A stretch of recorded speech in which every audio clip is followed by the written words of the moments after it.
Hey guys, welcome back to my channel. If you're new here, my name is Tanya, and today I'm going to do a reaction for you. This reaction was suggested in my Discord. If you're interested in joining, it's linked below in the description and the pinned comment. But this was suggested in there, and this is called The Geography of Tasmania Explained by the channel Fact Spark. I have never heard of this channel before.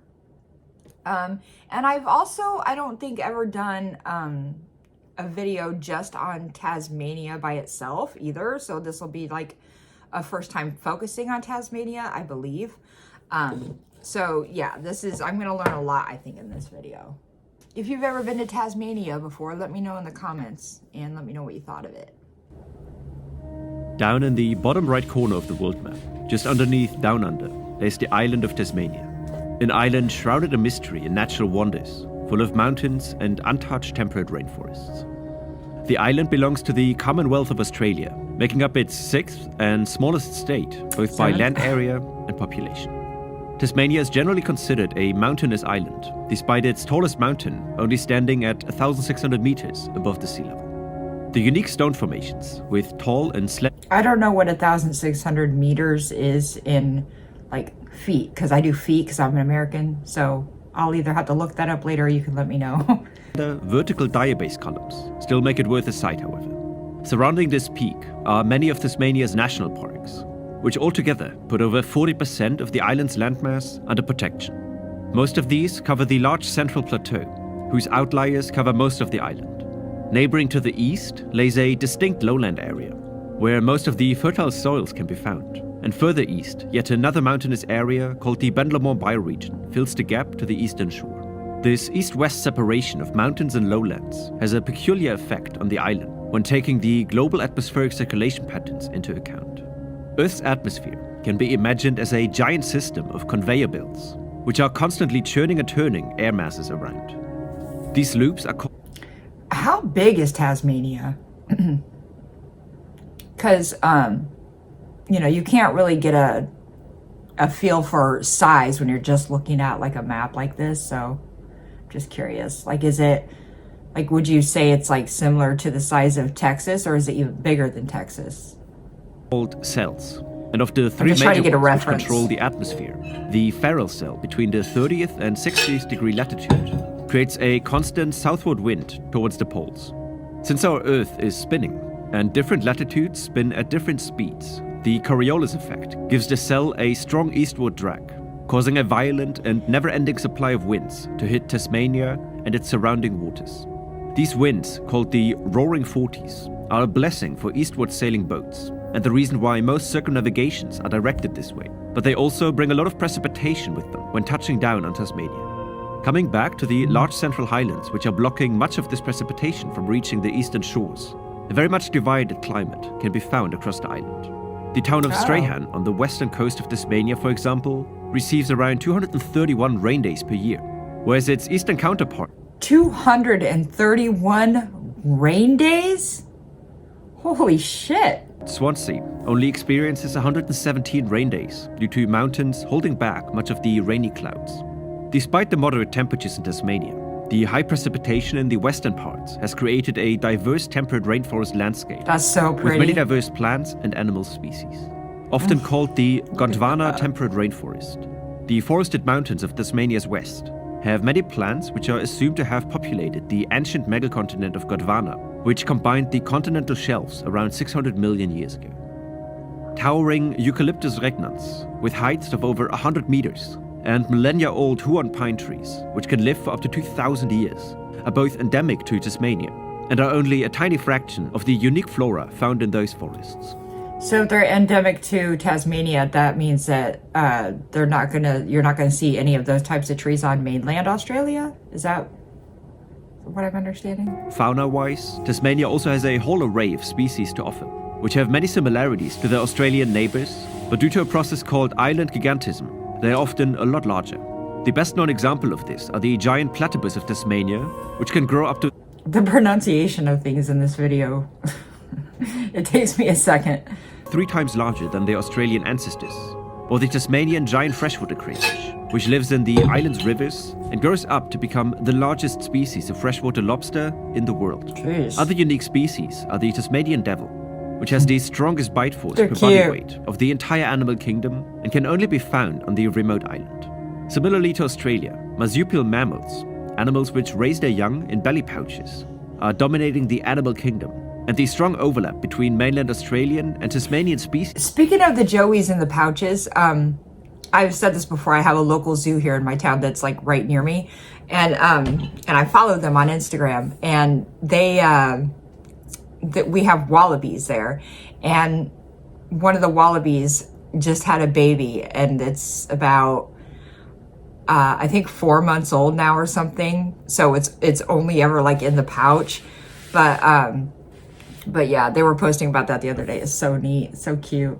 Can be drawn back to the two landmasses being separated for only a very short while from a geologist's point of view. During the peak of the last ice age, around 20,000 years ago, much of the world's water reserves were locked up in the glaciers of the global far north and south, lowering the sea levels to 120 meters below today's levels. Examining the Bass Strait, which connects the two lands, you can see that most parts only have a depth of 50 to 70 meters, meaning that during the peak of the last ice age, there was a relatively wide land bridge connecting them. With the roaring 40s pushing waves into the Bass Strait, this shallow depth makes it one of the most dangerous sea routes in the world.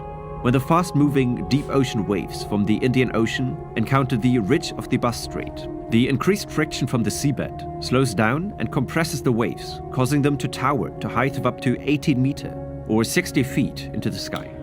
Ships entering the Bass Strait are not just challenged by the rough waves, however, since sandbanks and reefs, semi-submerged rocks, and tidal waves are adding another layer of complexity to the crossing. Thousands of sailors have lost their lives.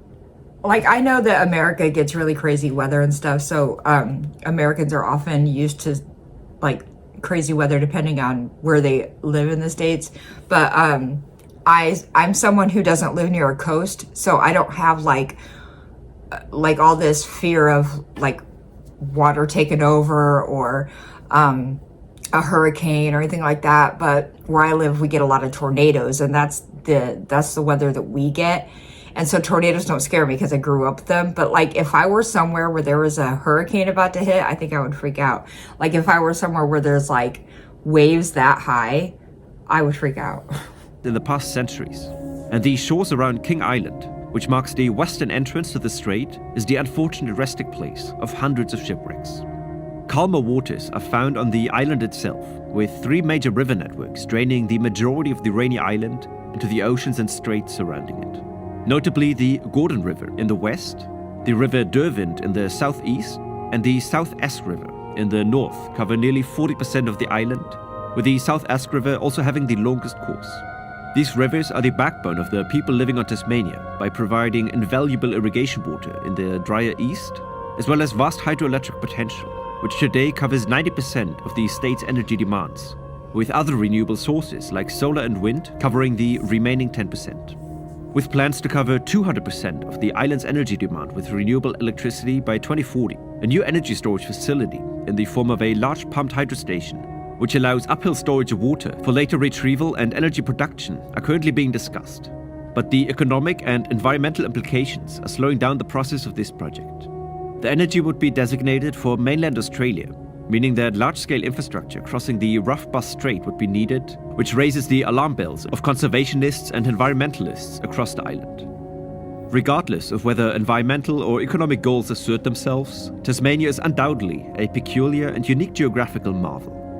If you want to learn more about other extremities of the world's continents, you should check out this video. So how long does it take to get from mainland Australia to Tasmania? And I assume there's a ferry, like I assume that would be one of the options, right? A ferry.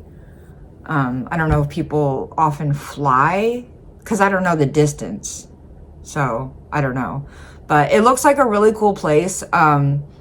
and the mountain, I know that he was saying like the mountain ranges aren't that high or whatever, but it's so pretty. Like I don't care how high a mountain range is. I just care like what it looks like, you know? Like my favorite place ever is the Smoky Mountains, and they're definitely not the biggest or highest mountain ranges in the world, but I prefer them to the Rockies because I like the way they look better than the Rockies, you know? Like the mountain that they showed in Tasmania is similar to what you would see in the Smoky Mountains, just like a big green mountains, just so beautiful.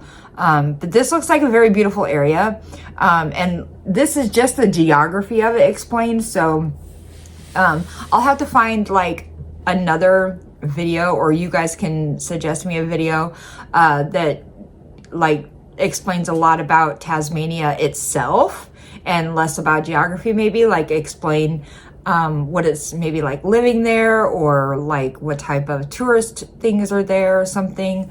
That would be cool to learn about.